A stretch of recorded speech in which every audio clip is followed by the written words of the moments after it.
જૂનાગઢ જિલ્લાના ભેસાણ તાલુકાની જિલ્લા પંચાયત અને તાલુકા પંચાયતની સ્થાનિક સ્વરાજની ચૂંટણીમાં આમ આદમી પાર્ટીના ગોપાલ ઇટાલિયાનો દબદબો યથાવત રહ્યો છે।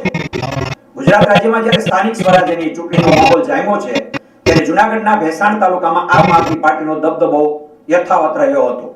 આમ આદમી પાર્ટીને જિલ્લા પંચાયતની ભેસાણ તાલુકાની બંને બેઠક અને ભેસાણ તાલુકા પંચાયતની 16 બેઠકમાંથી 13 બેઠક મળી છે। આથી ભેસાણ તાલુકા પંચાયતમાં આમ આદમી પાર્ટીની બોડી બને છે।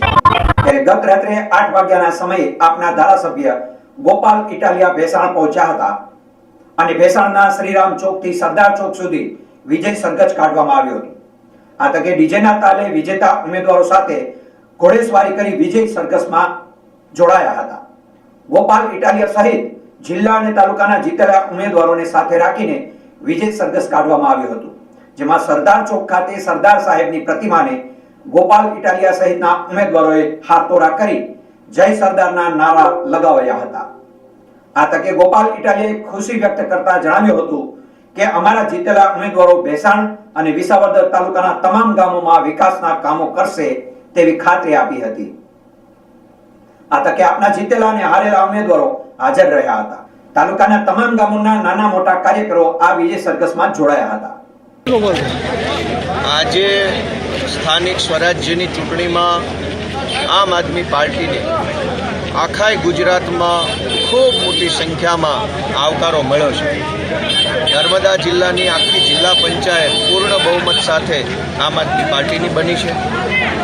જૂનાગઢ જિલ્લામાં મુખ્ય વિરોધ પક્ષ તરીકે આમ આદમી પાર્ટી આવી છે।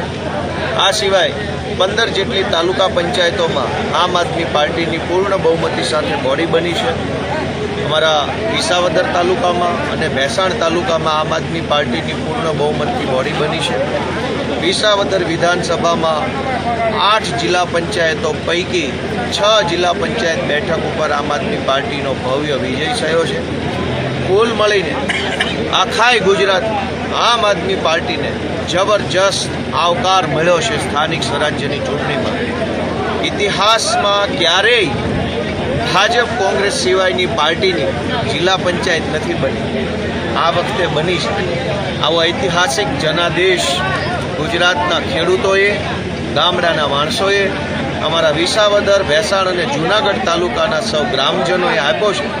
એ બધાનો હું હૃદયપૂર્વક આભાર વ્યક્ત કરું છું અને અમારા જીતેલા સૌ ઉમેદવારોને શુભેચ્છાઓ પાઠવું છું। ખાસ કરીને મતદારોનો ખૂબ ખૂબ આભાર કે એણે અમને આટલી મોટી જવાબદારી સોંપી છે। સૌનો આભાર।